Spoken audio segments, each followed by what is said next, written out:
bienvenidos. Mi nombre es Edith Galloso. Hoy revisaremos el módulo 7, que se trata sobre los ajustes de la evaluación. Revisaremos un área más bien bibliográfica de los ajustes y la problemática actual que vivimos en la educación, para luego continuar con hacer una visión práctica de la evaluación diferenciada y la adecuación también de la evaluación. Comencemos. Módulo 7, ajustes de la evaluación, evaluación en el aula inclusiva. Actualmente nos vemos una problemática interesante sobre la evaluación inclusiva, ya que como el rol de docentes que tenemos, nos hemos enfrentado a un desconocimiento sobre la temática, ya que en nuestra formación de pregrado muchas veces nos fue incorporado esta temática a nuestra malla curricular, y lo cual refleja un poco y brinda un poco de susto a los docentes al enfrentarse a una evaluación diferenciada, a hacer adecuaciones importantes. Por otro lado, nos hemos enfrentado como consecuencia de esto también a la actualidad a aulas muy heterogéneas, donde nuestros estudiantes son cada vez más diversos, son cada vez más, requieren mayor apoyo, y por lo tanto esto nos trae un conflicto importante en cómo nosotros desempeñamos nuestro rol docente. A su vez, los indicadores de calidad cada vez tienen que ser más altos, y el sistema también nos presiona para que podamos dar una respuesta educativa a aquellos estudiantes que la requieren y tengan necesidades educativas especiales, que es el área que nosotros vamos a abordar. Para poder introducir un poco la temática, existe la Ley de Inclusión Escolar. Ley de Inclusión Escolar 20.845, nace en 2015 desde la necesidad que tenemos como profesores diferenciales, y también como, más que profesores diferenciales, como unidad educativa de los establecimientos para dar respuesta a nuestros estudiantes con necesidades especiales. Esta ley establece también, primeramente, lo que es una evaluación diferenciada, y también nos da un paneo general de qué es lo que se debe trabajar. Actualmente todos los establecimientos municipales están trabajando con esta ley, y la cual implementa un enfoque inclusivo a la educación, tomando lineamientos pedagógicos orientados a una evaluación inclusiva. También elimina o minimiza las barreras que limitan el aprendizaje y la participación de la diversidad de nuestros estudiantes y a la comunidad educativa. También plantea, por ejemplo, que esta diversidad presente en el aula considera a los estudiantes, por ejemplo, como los inmigrantes, los estudiantes con situaciones de discapacidad, con diagnósticos de dificultades de aprendizaje, con problemas emocionales o conductuales, con talentos especiales, con alto rendimiento, pertenecientes a diferentes regiones y culturas, toda minoría de alto riesgo, la cual le habíamos dicho, la cual permite o debe permitir un acceso oportuno a la educación,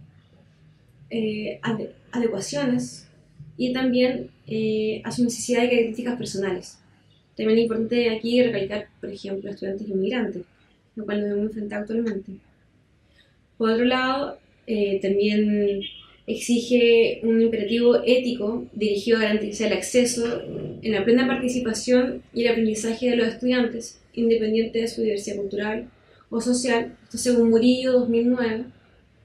Por otro lado, también darle un enfoque a la educación inclusiva, destacando la necesidad de que el sistema escolar en conjunto se transforme, pensando en un aspecto físico, curricular, evaluativo y expectativas, estilos de docentes y roles de líderes, que garantizan una educación para todos y para todas. Esto según Murillo, según Castros y Hernández 2010. Podemos ver que estos son puntos importantes donde la Ley de Inclusión 20.845 establece, lo cual se extraen de estos autores que les estoy mencionando, estos cuatro puntos importantes, ya que esto nos va a dar lineamientos para poder ver cómo nosotros adecuamos nuestro contexto educativo y específicamente las pruebas.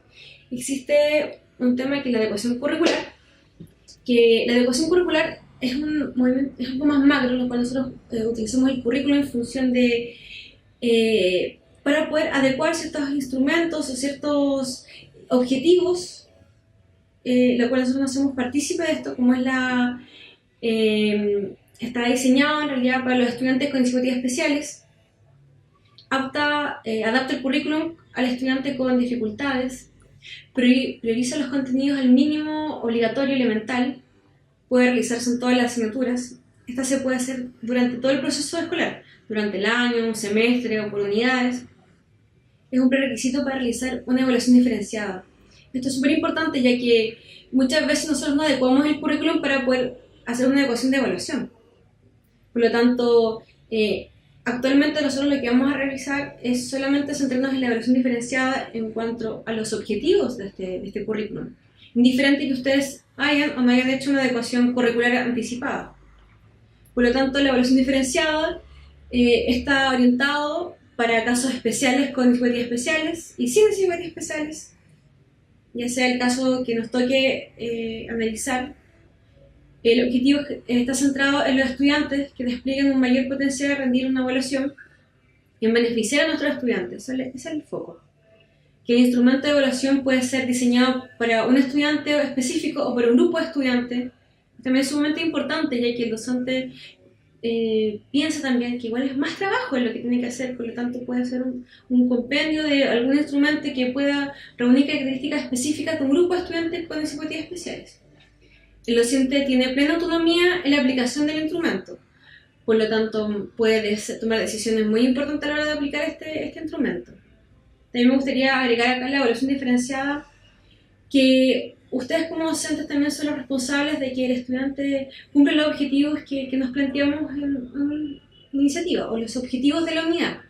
Por lo tanto, vamos a centrarnos en la evaluación diferenciada como un medio para que el estudiante logre aprender de una manera mucho más didáctica, obviamente, que de un área didáctica, pero vamos a comprobar que se aprendió con lo que nosotros le enseñamos, con una evaluación diferenciada mucho más personalizada, mucho más acotada.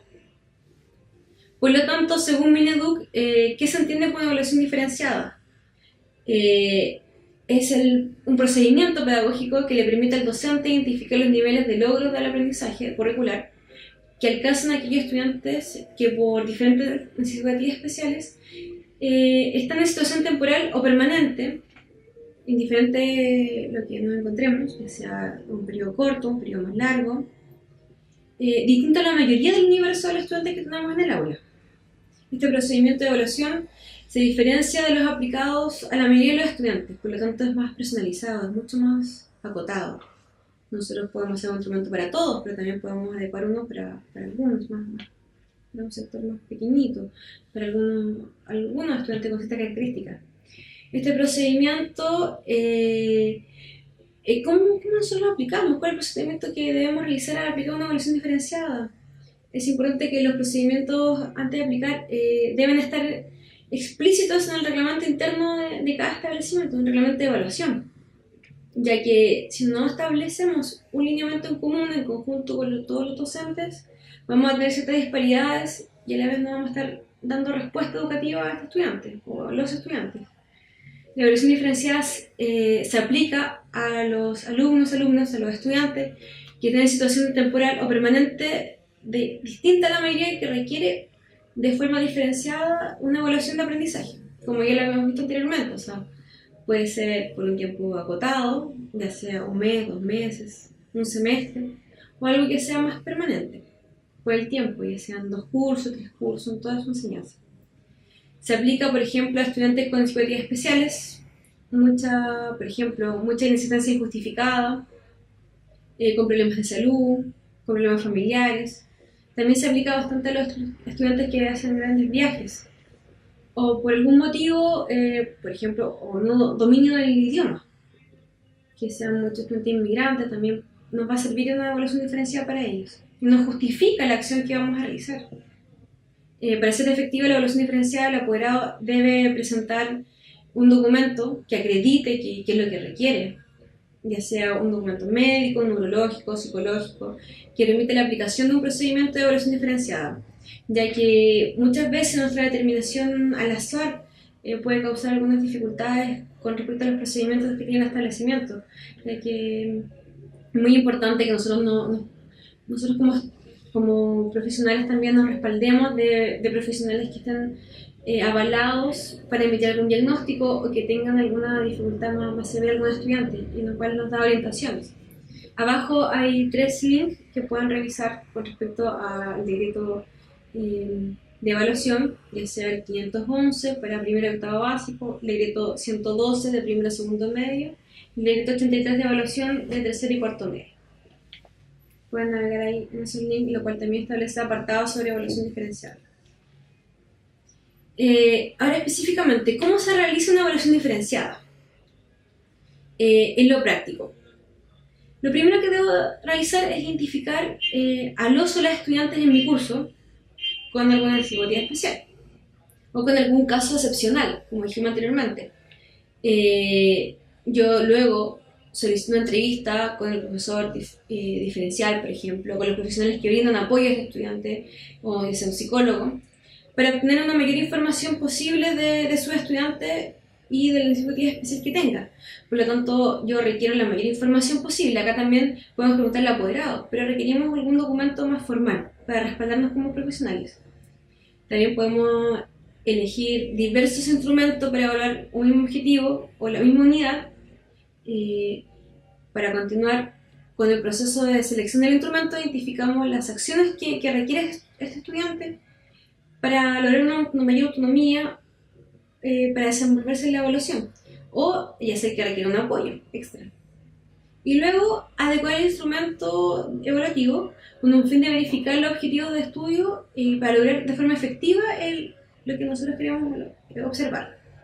Por lo tanto, si hacemos un resumen, la primera parte sería tener un contacto directo con el estudiante, saber quién es, cuáles son sus necesidades, qué es lo que requiere, para luego buscar información de este estudiante para que nos brinden apoyo para nosotros hacer nuestra adecuación, luego elegir diversos instrumentos para la misma unidad, por ejemplo, y a partir de eso seleccionar el instrumento indicado para la necesidad de ese estudiante. Y finalizando con una adecuación del instrumento con el fin de que el objetivo se cumpla y que éste lo pueda desarrollar. Estamos hablando harto de necesidades especiales. ¿Qué es lo que son? ¿Qué es lo que es? Estas se dividen en dos grandes ramas, que son las necesidades especiales transitorias y las necesidades permanentes. Esto todo escrito por el decreto 170 del Ministerio de Educación. ¿Qué es lo que es una necesidad especial transitorias? Es cuando dicho apoyo que requiere un estudiante o recurso, el estudiante requiere un recurso adicional, está acotado en un periodo determinado de tiempo escolar, esto según Amanda Labarca, lo cual se quiere decir que en un tiempo determinado, acotado, el estudiante tiene alguna necesidad y por lo tanto en un futuro podrá cambiar esa condición, que es lo más importante. Según el decreto 170, contempla categorías, por ejemplo, dificultades específicas del aprendizaje, trastorno específico del lenguaje, trastorno de déficit atencional, rango limítrofe en pruebas de medición coeficiente intelectual, con limitaciones significativas en las conductas adaptativas o funcionamiento intelectual limítrofe. Que también estos son 4 grandes ramas que nos vamos a encontrar en el ambiente educativo. En la enseñanza básica podemos encontrar un mayor énfasis en el trastorno específico del lenguaje, déficit atencional o problema de aprendizaje, al igual que el trastorno limítrofe. Pero allá en educación media podemos encontrarnos mucho con estudiantes con trastorno de déficit atencional o rango limítrofe, que es lo que más se da, al igual que dificultades específicas del aprendizaje, ya sea en matemática o el lenguaje. Por otro lado, hablando de necesidades educativas especiales permanentes, podemos decir que son aquellas barreras para aprender y participar que determinados estudiantes experimentan durante toda su escolaridad como consecuencia de una discapacidad o un diagnóstico de un profesional competente y que demanda un sistema educativo y requiere una provisión de apoyo y recursos extraordinarios para asegurar el aprendizaje escolar. Esto según el decreto 170, el artículo 2. Podemos también identificar que algunas necesidades especiales permanentes también pueden ser modificadas en el tiempo. No quiere decir que el estudiante nunca más en su vida la va a tener, pero sí quiere decir que va a requerir un tiempo mayor, mucho más largo. Contempla la discapacidad intelectual leve, moderada, grave, severa y profunda, lo cual los estudiantes pueden cambiar de un estadio a otro según el apoyo que se le da a estos estudiantes en un periodo de tiempo. También podemos encontrar discapacidad visual, discapacidad auditiva, discapacidad motriz, trastorno espectro autista, ya sean todas sus gamas, discapacidades múltiples y sordoceguera.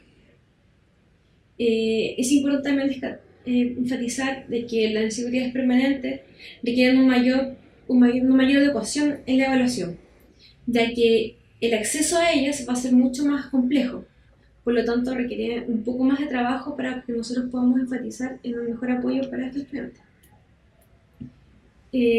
¿Cuáles son las principales adecuaciones genéricas en la evaluación con inseguridades especiales? A modo de ampliar un poco esto, darle luces y cuáles son las principales adecuaciones, podemos establecer que siempre que sea posible se debe utilizar el mismo formato de evaluación, ya sea oral, escrito, grupal, etc., que se aplique a todos los estudiantes, ¿ya?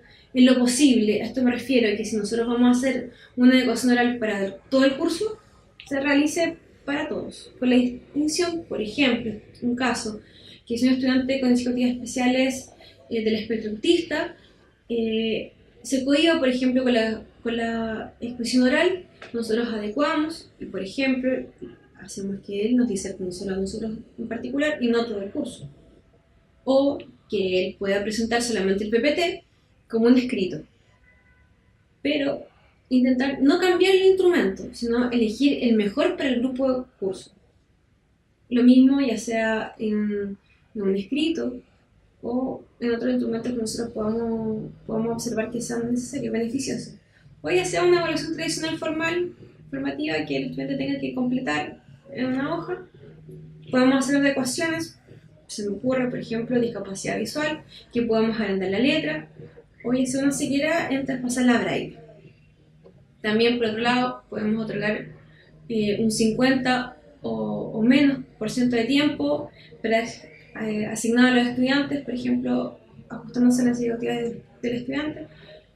Por ejemplo, si vamos a aplicar una evaluación, podemos darle un 50% más de tiempo. Si la evaluación, por ejemplo, es de media hora, darle un porcentaje importante, 15 minutos más, al estudiante para que desarrolle esta evaluación, ya que muchas veces esto favorece el demostrar el conocimiento que el estudiante adquirió y le da un factor de equidad a todos y a todas. También se puede establecer un tiempo adicional al propio estudiante o a todos los estudiantes. Entregar con anticipación información previa a las evaluaciones, tales como aspectos organizativos, técnicos y contenidos. ¿Qué es lo que voy a evaluar yo? Yo lo anticipo al estudiante y le doy un lineamiento para todos, por ejemplo. Lineamientos de anticipación. Voy a preparar un material necesario para un estudiante con discapacidad, por ejemplo, visual. Voy a hacer ciertas adecuaciones con respecto a ciertas cosas. Yo lo anticipo, le doy lineamientos, le hago un paneo general. Y también les cuento cómo va a ser la evaluación, que es sumamente importante para que vayan bien preparados. Por otro lado, ajustar los espacios físicos para la evaluación, por ejemplo, se requiere espacio de luz, ruidos, accesos. Por ejemplo, si tengo un estudiante con discapacidad motriz en silla de ruedas, yo voy a ver que las vías de acceso para esa persona sean fluidas, que nunca saben en realidad sus procesos de emergencia. Disposición de tiempo extra, y también puede ser importante que en los espacios físicos, que si cuento con un aula de recursos en mi colegio, yo pueda tener la confianza suficiente para poder que el estudiante pueda rendir la evaluación en ese espacio físico, y que muchas veces es mucho más silencioso. Eso es importante, y prever que el clima del aula también sea el ajustado y el justo para rendir una buena evaluación. Considerar, por ejemplo, un tiempo de descanso, especialmente las evaluaciones prolongadas. Si mi evaluación va a ser extensa, ya sea, por ejemplo, un ensayo PSU, que vamos a dar un ensayo CIMSE, que el estudiante tenga un periodo de descanso importante, ya que también se agota. Y a todos nos pasa, por lo tanto hay que empatizar un poco en esa área con los estudiantes. Por otro lado, permitir que los estudiantes realicen las consultas pertinentes o relaciones si es necesario. Muchas veces darle instrucciones 1 o 2 veces si es necesario. Eso da mayor seguridad.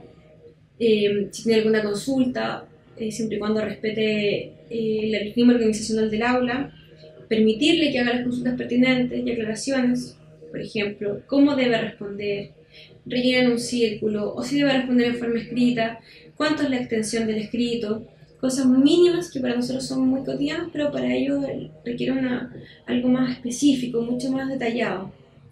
Por otro lado, si el estudiante con discapacidades especiales, por ejemplo, con ceguera o baja visión, permite, o ya sea auditivo u otra necesidad, permitirle al estudiante que utilice apoyo técnico como computador, algún software específico.